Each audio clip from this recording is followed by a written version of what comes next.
నమస్తే. ఇన్నాళ్ళు నన్ను సపోర్ట్ చేస్తూ, ఎంకరేజ్ చేస్తూ మీ ప్రేమను నాకు అందిస్తున్న ప్రతి ఒక్కరికి కృతజ్ఞతలు. అలాగే ఈ వీడియో కూడా ఖచ్చితంగా మీకు ఉపయోగపడుతుంది. లైక్, షేర్ అండ్ సబ్స్క్రైబ్ చేసి మీ సపోర్ట్‌ని నాకు అందించండి. అలాగే ఈ వీడియో పట్ల మీకున్న అభిప్రాయాన్ని కామెంట్ సెక్షన్‌లో కామెంట్ చేసి తెలియజేయండి. ఇప్పుడు వీడియోని చూద్దాం. నమస్తే. Welcome to our channel. నేను పద్మిని. ముందుగా ప్రేక్షకులందరికీ శ్రీ క్రోధినామ సంవత్సర ఉగాది శుభాకాంక్షలు. ఉగాది అంటేనే ప్రథమంగా మనకు గుర్తొచ్చేటటువంటి అంశం పంచాంగ శ్రవణం. ఖచ్చితంగా పంచాంగ శ్రవణం చేస్తాము. అలాగే ఈ సంవత్సరం పాటు అంటే ఈ ఉగాది నుంచి వచ్చే ఉగాది వరకు కూడా గ్రహచారం ఎలా ఉంది, గ్రహాలు ఇచ్చేటటువంటి ఫలితాలు ద్వాదశ రాశుల వాళ్ళకి ఎలా ఉంది అనేది ఖచ్చితంగా తెలుసుకునేటటువంటి ప్రయత్నం చేస్తాము. ఒకవేళ ప్రతికూల ఫలితాలని ఇస్తున్నట్టయితే ఖచ్చితంగా తీసుకోవాల్సినటువంటి జాగ్రత్తలు తీసుకుంటూ దైవారాధనని ప్రత్యేకంగా చేసుకుని స్మార్ట్ వేలో వచ్చేటటువంటి కష్టాల నుంచి బయటపడే ప్రయత్నం ఖచ్చితంగా చేస్తాము. మరి ఈ రోజు కూడా మనకి క్రోధినామ సంవత్సర ఫలితాలని అందించడానికి మనతో పాటు ఇద్దరు ఆధ్యాత్మికవేత్తలు సిద్ధంగా ఉన్నారు. ఒకరు లలిత ఉపాసకులు, వాస్తు జ్యోతిష పండితులు బ్రహ్మశ్రీ నానాజీ పట్నాయక్ గారు, అలాగే సూర్య ఉపాసకులు విక్రమాదిత్య గారు. మరి వీరిద్దరూ కూడా ఒకరు ద్వాదశ రాశులకి కూడా గ్రహచారం ఎట్లాంటి రిజల్ట్స్ ఇస్తోంది అనేది తెలియజేయబోతున్నారు. అలాగే మనకున్నటువంటి వెజిటబుల్ థెరపీని ఆధారంగా చేసుకుని కూరగాయలతో ఎట్లా మనకు వచ్చేటటువంటి సమస్యల నుంచి అధిగమించవచ్చు అనేది విక్రమాదిత్య గారు తెలియజేస్తారు. మరి కార్యక్రమాన్ని మొదలు పెడదాం. ముందుగా ఇద్దరికి నమస్కారం అండి. ముందుగా మీ ఇద్దరికి క్రోధినామ సంవత్సర ఉగాది శుభాకాంక్షలు. మన ప్రేక్షకులందరికీ కూడా క్రోధినామ ఉగాది శుభాకాంక్షలు. అయితే ఈ సంవత్సరం క్రోధినామ సంవత్సరం అయినందుకు ఎటువంటి బ్యాడ్ ఎఫెక్ట్స్ కలగకుండా ఉండాలి, అందరికీ శుభం కలగాలని మనస్ఫూర్తి కోరుకుంటున్నాను. మీ విషెస్ కూడా సౌర కుటుంబ సభ్యులందరికీ కూడా క్రోధినామ సంవత్సర ఉగాది శుభాకాంక్షలు. అందరూ కూడా ఆయురారోగ్యాలతో అష్టైశ్వర్యాలతో సూర్యనారాయణమూర్తి పరిపూర్ణమైనటువంటి అనుగ్రహంతో హాయిగా ఆనందంగా జీవించాలని మనస్ఫూర్తిగా కోరుకుంటూ, అంటే ఇక్కడ క్రోధినామ సంవత్సరం అంటే తన కోపమే తన శత్రువు కాబట్టి అందరం కూడా దాన్ని అదుపులో ఉంచుకోగలిగితే ఈ సంవత్సరం అందరికీ శుభదాయకంగా అవుతుందని మనసా వాచా కర్మేణ ఆశిస్తున్నాను. Thank you so very much. Last time కూడా మీ ఇద్దరు కాంబినేషన్ లో చేయటం జరిగింది శోభకృత్ నామ సంవత్సరం. అయితే శోభకృత్ నామ సంవత్సరం మనందరికీ తెలిసిందే ఎంత శోభాయమానంగా సంవత్సరం మొత్తం వెళ్ళిందో. ఎందుకంటే రామచంద్ర ప్రభుకి అక్కడ ఆయన ఇంటికి ఆయన తిరిగి వచ్చేసినటువంటి సందర్భం ఉంది. శోభకృత్ నామ సంవత్సరం నిజంగానే అద్భుతమైనటువంటి నామ సంవత్సరం. అయితే ఈ పేరు చూస్తే ఒకంత వెన్నులో నుంచి ఒక వణుకు పుడుతోందా అని అనిపిస్తోంది. ఎందుకంటే ఈ క్రోధం ఉండకూడదనే కదా, క్రోధాన్ని ఖచ్చితంగా జయించాలి కదా. మరి ఇదేమన్నా ఈ సంవత్సరం ఆ నామానికి ఏమైనా సార్థకత ఏమైనా చేసుకుంటుందా sir? What is your opinion? ఖచ్చితంగా. ఎందుకంటే మనం జనవరిలో న్యూ ఇయర్ ఫలితాలు చెప్పేటప్పుడే ఫిబ్రవరి నుంచి ఇక్కడ మనం ప్లానటరీ పొజిషన్స్ కూడా వేసింది. అందుకే ఈ కుజుడు అంటే గొడవలకు కారకుడు, రవి అంటే అధికారానికి కారకుడు, వీళ్ళిద్దరికీ శత్రుగ్రహాలు అంటారు వీటిని. అంటే వీళ్ళిద్దరు నిజంగా శత్రువులను కాదు, different energies, fiery energy, cold energy. రెండు దగ్గర ఉంటే ఎలా ఉంటుంది? ఇప్పుడు చూడండి, మనం ఏదైనా పెనం మీద వాటర్ వేసాము, చిర్రమంటుంది. అలా ఈ డిఫరెంట్ ఎనర్జీస్ కలయిక వల్ల ప్రకృతిలోని లోకాల్లో అంటే భూమి మీద నివసించేటువంటి జంతువుల మీద కావచ్చు, లేకపోతే మనుషుల మీద కావచ్చు, అధికారుల మీద కావచ్చు, దాని ప్రభావం ఉంటుందనే భావనతోనే ఏమండి ఇక్కడికి ఇది ఫిబ్రవరిలో ఎంటర్ అవుతుంది. ఫిబ్రవరి, మార్చ్, ఏప్రిల్ ఈ కాంబినేషన్ మే వరకు ఉంటాయి ఈ కాంబినేషన్స్. కాబట్టి ఫిబ్రవరి నుంచి గొడవలు అని చెప్పుకున్నాం, చాలా గొడవలు జరుగుతున్నాయి. మీరు బయట చూసినట్లయితే యుద్ధ వైఖరి పెరుగుతుంది. ఎందుకంటే క్రోధినామ సంవత్సరానికి అధిపతి కుజుడు. ప్రధానంగా యుద్ధం చేయాలి అంటే ఒక విషయం ఏదైనా మనకి ఇప్పుడు ఒక విషయం జరిగినప్పుడు మాట్లాడుకోవచ్చు, గొడవ పెట్టుకోవచ్చు. కానీ క్రోధినామ సంవత్సరానికి ఉన్నటువంటి కుజుడు అధిపతి అయినందుకు గొడవకే ఫస్ట్ ప్రయారిటీ ఇస్తారు, ప్రయారిటీ ఇస్తారు. ఎగ్జాక్ట్లీ. మీరు గమనించినట్లయితే చూడండి, ఇక్కడ ఇప్పుడు అంటే శుక్రుడు మనం ఇక్కడ వేసాం, బట్ ఇక్కడ తిరుగుతాడు, సంవత్సరం మొత్తంలో మారిపోతుంటాడని మనం వేయలేదు. పర్టికులర్గా మనం కుజుడిని, రవిని ఎందుకు వేసామంటే ఈ కలయిక ఉందని. అందుకే ఫిబ్రవరి నుంచి ఇప్పుడు జల ప్రదేశాల్లో హైజాక్లు అవ్వడం కానీ, లేకపోతే మనకి చూడండి బుధుడు మొన్న ఇక్కడ నిలిచిపడ్డప్పుడు కూడా గమనించినట్లయితే స్కామ్, దాని ఏమంటారు, షేర్ రిలేటెడ్ సంబంధించిన స్కామ్స్ అవ్వడం కానీ, షేర్స్ కారకుడు బుధుడు కదా. అందుకని ఏంటంటే అధికారులు మనం అసలు ఊహించినటువంటి మార్పులు ఇంకా చాలా ఉన్నాయి. అసలు ఇలా జరుగుతుందా, ఇలా జరుగుతుందా, అమ్మో ఇట్లాంటివి మనం ఇట్లా కూడా యాక్షన్ తీసుకుంటుందా, గవర్నమెంట్ కావచ్చు, పోలీస్ కావచ్చు, మిలిటరీ కావచ్చు, ఇట్లాంటిది కూడా యాక్షన్ తీసుకుంటుందా అనేటువంటిది జరుగుతుంది. అయితే ఇది నార్మల్ పీపుల్ మీద ఎంతవరకు ఎఫెక్ట్ ఉంటుంది అంటే జీవుడు బయట ఉన్నాడు. Hmm. ఇది ఒక బెనిఫిట్ ఇక్కడ. Hmm. ఎప్పుడు కూడా కాలసర్ప యోగంలో గ్రహాలు సంచరించేటప్పుడు జరుగుతాయి. అయితే ఇందులో యాజ్ పర్ నాడీ ఆస్ట్రాలజీ పరంగా జీవుడు అంటారు గురువుని. బయట ఉన్నందుకు కొంచెం జనాలు దానిలో నుంచి బయటకు వస్తుంటారు. Okay.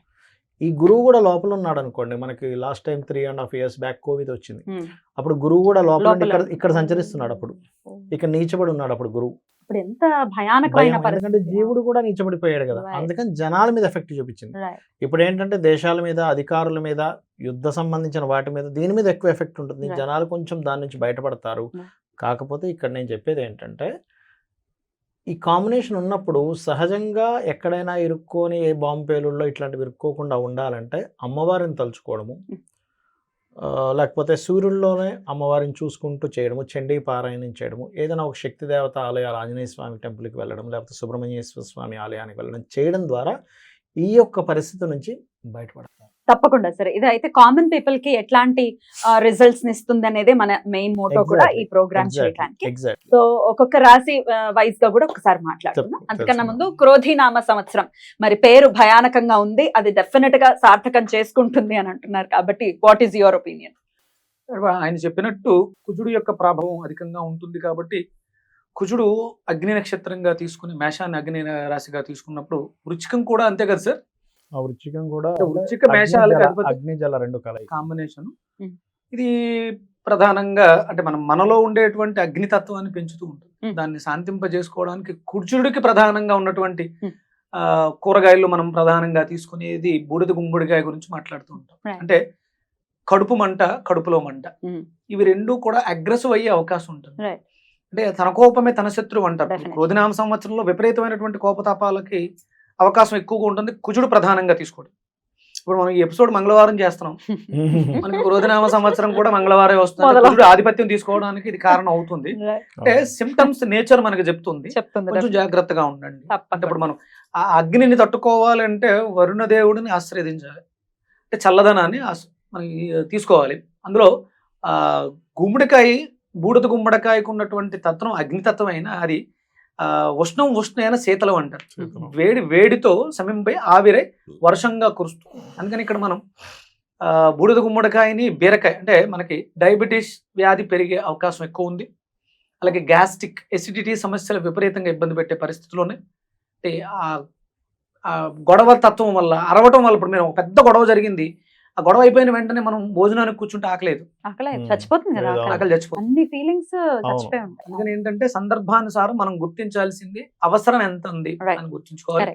ఎక్కువగా ఈ సంవత్సరం అంతా కూడా బూడిద గుమ్మడికాయని ఆశ్రయించడం ద్వారా, బీరకాయని ఆశ్రయించడం ద్వారా మనం క్యాన్సర్ దగ్గర నుంచి ఎసిడిటీ స్టార్టింగ్ క్యాన్సర్ వరకు కూడా అన్ని రోగాలని మనం సమీప చేసుకునే అవకాశం ఉంటుంది. Beautiful sir. అయితే రాశి వైజ్ కూడా ఎవరెవరు ఏ రాశి వాళ్ళు ఏ వెజిటబుల్ థెరపీ, మరిగా ధనుసు రాశి వారికి ఈ క్రోధినామ సంవత్సరం ఎలా ఉందో ఇప్పుడు చూద్దాం సార్, మీ ప్రిడిక్షన్. తప్పకుండా అమ్మా. ఇక్కడ ధనుసు రాశి వారికి కనుక చూసుకుంటే 11, 5, 7, 5గా చూపిస్తుంది. అంటే కొన్ని 3 కూడా చెప్పారు, బట్ 7, 5 చూపిస్తుంది. అయితే ఇక్కడ 11, 5 అంటే ఆదాయం 5, వ్యయం ఆదాయం 11, వ్యయం 5. అంటే ఆదాయం 11 ఉంది, వ్యయం 5 ఉంది. 7, 5 అంటే మెచ్చుకునే వాళ్ళ సంఖ్య 7, రాజపూజ్యం 7, అవమానం 5గా చూపిస్తుంది. కాబట్టి మంచి స్కోరే చూపిస్తుంది ఇక్కడ చూసుకున్నట్లయితే. అయితే మరి ఇక్కడ మనం దీని గురించి పెద్దగా టెన్షన్ పడాల్సిన అవసరం కూడా లేదు. కాబట్టి ధనుసు వారికి సహజంగా కూడా రాశి నుంచి లేదా లగ్నం నుంచి తీసుకుంటే 3లో శని మంచివాడు. అంటే ప్రయత్నం ఫలిస్తుంది ఎప్పుడైనా 3లో శాటర్న్ ఉన్నప్పుడు. అంటే మన కర్మ ఏదైతే ప్రయత్నం చేస్తున్నామో ఖచ్చితంగా పాపగ్రహాలు ఉన్నప్పుడు ఫలిస్తుందని చెప్పుకోవచ్చు. మరి ఇక్కడ డూస్ డోంట్స్ విషయంలో చూసుకుంటే కనుక పర్టికులర్గా వీళ్ళు చేసేటువంటి ఉద్యోగ విషయంలో జాగ్రత్త పడాలి. అంటే తొందరపడి ఉద్యోగం మానేయడము, తొందరపడి ఇప్పుడు సహజంగా కన్యారాశిలో కేతు ఉన్నప్పుడు దశమ స్థానంలో ఉన్నప్పుడు జరిగేవి ఎలా ఉంటాయంటే చిత్రంగా ఉంటాయి. ఎలా ఉంటాయంటే ఈ వ్యక్తి జాబ్ మానేయాలనుకోడు, బాసు తీయాలనుకోడు, కానీ ఉద్యోగాలు పోతాయి. అది ఎలాగా అంటే మధ్యవర్తి ద్వారా. అంటే మధ్యవర్తి ఏం చెప్తాడంటే ఈ వ్యక్తికి నేను ఏదో బాస్ తీసేసేటట్టు అనిపించింది నేను ఆ మీటింగ్లో అంటాడు. బాస్ దగ్గరికి వెళ్ళి ఏం చెప్తాడంటే మధ్యవర్తి మానేసేటట్టు ఉన్నాడండి ఆయన ప్రవర్తన చూస్తుంటే అంటాడు. బాస్ ఏమనుకుంటాడు, మీరు మానేసే బదులు నేనే తీస్తే బెటర్ కదా. ఈ వ్యక్తి ఏమనుకుంటాడు, నేనే మానేస్తే అయిపోతుంది కదా. అలాంటిది జరుగుతుంది. కాబట్టి క్లియర్గా డైరెక్ట్ కనెక్టివిటీ పెట్టుకోవడం మంచిది. కేతు దశమంలో మాట్లాడాలి, క్లారిటీ. మాట్లాడాలి, అదొకటి. జీవిత భాగస్వామి పేరు మీద ఏదైనా ప్రాపర్టీస్ తీసుకునేటప్పుడు కొంత జాగ్రత్త వహిస్తూ ఉండాలి. మెయిన్గా వీళ్ళ తండ్రి గారి చేత్తో ఎవరికి డబ్బులు ఇప్పించకూడదు. ఎందుకంటే తండ్రి 9th హౌస్, అతని యొక్క ధనం 10th హౌస్లో ఉంటుంది ఇక్కడ నుంచి. కాబట్టి ఆ యొక్క విషయాల్లో పర్టికులర్గా జాగ్రత్త వహించాలి. అయితే ఇక్కడ మరి కలిసి వచ్చేవి ఏమిటి వీరికి డూస్ ఏమిటంటే, విదేశాల్లో ఇప్పుడు పిఆర్ అప్లై చేసుకోండి, ఇప్పుడు వస్తున్నాయి, గ్రీన్ కార్డ్ అప్లై చేసుకుంటే వస్తుందని కొన్ని తెలుస్తుంటాయి వారికి. అలాంటిది ఎటువంటిది ఏమైనా వచ్చినా వెంటనే అప్లై చేసుకుంటే వీళ్ళకి తొందరగా పర్మనెంట్ రెసిడెన్సీ లాంటివి వస్తాయి. అక్కడ ఏదైనా గృహం కొనుక్కోవడానికి, because of 4th house Rahu కదా, కాబట్టి గృహం కొనుగోలు చేయడానికి చాలా బాగుంది చెప్పాలంటే.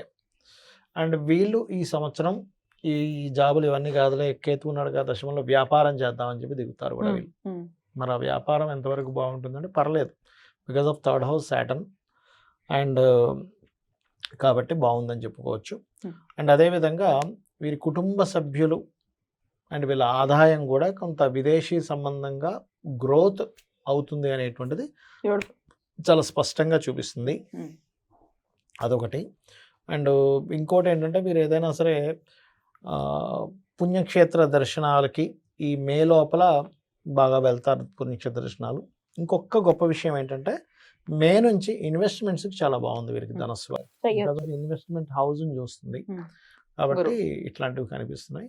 ఇన్ఫెక్షన్స్ ఎక్కువగా వస్తాయి హెల్త్ పాయింట్ ఆఫ్ వ్యూలో చూసుకుంటే, కనబడనటువంటివి. ఎందుకంటే కర్మస్థానం, దశమస్థానం ఒక కర్మ, చతుర్థ స్థానం మనకు తెలియకుండా యాక్చువల్గా ఏంటంటే అందరూ 6th హౌస్లోనే చూస్తారు, ఎప్పుడు కూడా 4th హౌస్లో చూడాలి మన హెల్త్ అనేటువంటి. 4th హౌస్ చూడాలి, నాట్ ఓన్లీ 6th హౌస్. ఎందుకంటే చెప్తాను చూడండి, ఇమ్యూనిటీ తగ్గితేనే హెల్త్ ఇబ్బంది వస్తుంది. పంచమానికి వేస్తాను చతుర్థ స్థానం. ఇంకోటి ఏంటి, డాక్టర్ దగ్గరికి వెళ్తే ఏమంటాడు, ఫస్ట్ మీరు ఆ మైండ్లో తీసేసేయండి, మనసులో ఉంటుందండి, మైండ్లో ఉంటుంది హెల్త్ అనేది, శరీరం కంటే కూడా. బట్ మైండ్లో మనసులో తిరుగుతూ ఉంది అనుకోండి ఆ హెల్త్ ఇష్యూ, అది బాగా అయ్యేది కూడా బాగా అవ్వదు. అందుకే హెల్త్ ఇబ్బంది వచ్చిన వ్యక్తికి నిద్ర పట్టదు, ఎందుకు మనసులో అదే తిరుగుతూ ఉంటుంది. ఏమవుతుందో వదిలేసాడు, హ్యాపీగా నిద్రపోయాడు, తగ్గిపోతుంది. మనసులోంచి బయటికి పోతాడు, నిద్రపోతాడు. మనసు బాగోపోతే నిద్ర పట్టదు. కాబట్టి ఇన్ఫెక్షన్ ఇచ్చే గ్రహాలు రాహువు కేతువు. అందుకని ఎనీ ఇన్ఫెక్షన్ రిలేటెడ్ సంబంధించినవి, మోకాళ్ళకి సంబంధించినవి కొంచెం రావడం, బికాజ్ ఆఫ్ 10th హౌస్ మోకాళ్ళని చెప్తుంది, ఇట్లాంటివి కొంచెం వస్తూ ఉంటాయి. బట్ నేను చెప్పేది ఒకటే, గోచారంలో ఉండే గ్రహాలు మీకు బయట జరిగే వాతావరణం మీ మీద కంట్రోల్ చూపిస్తే, మీ personal chart is most important. అసలు పర్సనల్ చార్ట్లో ధనయోగం ఎలా ఉంది, పర్సనల్ చార్ట్లో హెల్త్ ఎలా ఉంది, అవి చూసుకోవాలి. అయితే పర్సనల్ చార్ట్లో ఎంత ఎలాగున్నా, గోచారం ఎలాగున్నా, నేను చెప్పేది ఒకటే, నేను అమ్మవారిని నమ్ముకున్నాను, అమ్మవారు నా వెనకాతలు ఉంది, నేను చేసుకుంటూ వెళ్తా, అమ్మవారే చూసుకుంటుంది. నేను ధర్మంగా ఉన్నా అంటే ధర్మము రక్షిత రక్షిత. అమ్మవారి ఆరాధన విశేషంగా చేసుకోవాలి. అయితే వీళ్ళు ఎక్కువగా ఆరాధించాల్సిన దేవతా స్వరూపం కూడా లక్ష్మీ నరసింహస్వామి ఆరాధన బ్రహ్మాండంగా పనిచేస్తుంది వీరికి. అద్భుతం సార్. అద్భుతం అమ్మా. అంటే జరగబోయేది కళ్ళకి ఎదురుగుండా చూపిస్తారు గురువు గారు మాట్లాడేది. భవానీది ధనస్సు రాశి, ధనస్సు లగ్నం, డబల్ బొనాన్సా. రేపు జరగబోయేవన్నా కళ ఎదురుగుండా అలా చూపిస్తున్నారు.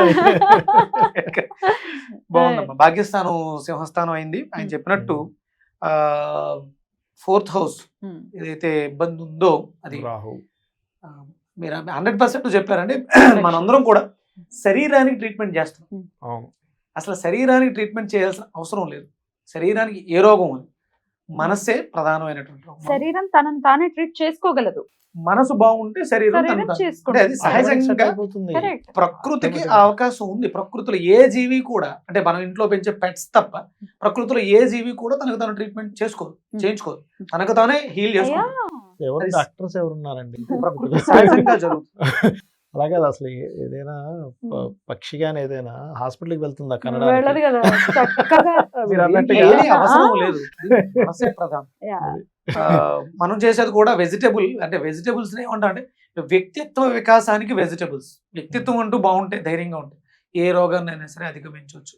మనం ఇచ్చే కౌన్సిలింగ్ కూడా అదే. ఎవరికైనా ఫోన్ చేస్తే, విక్రమాదిత్యకు ఫోన్ చేస్తే భయం ఉండదు, ముందు ధైర్యం.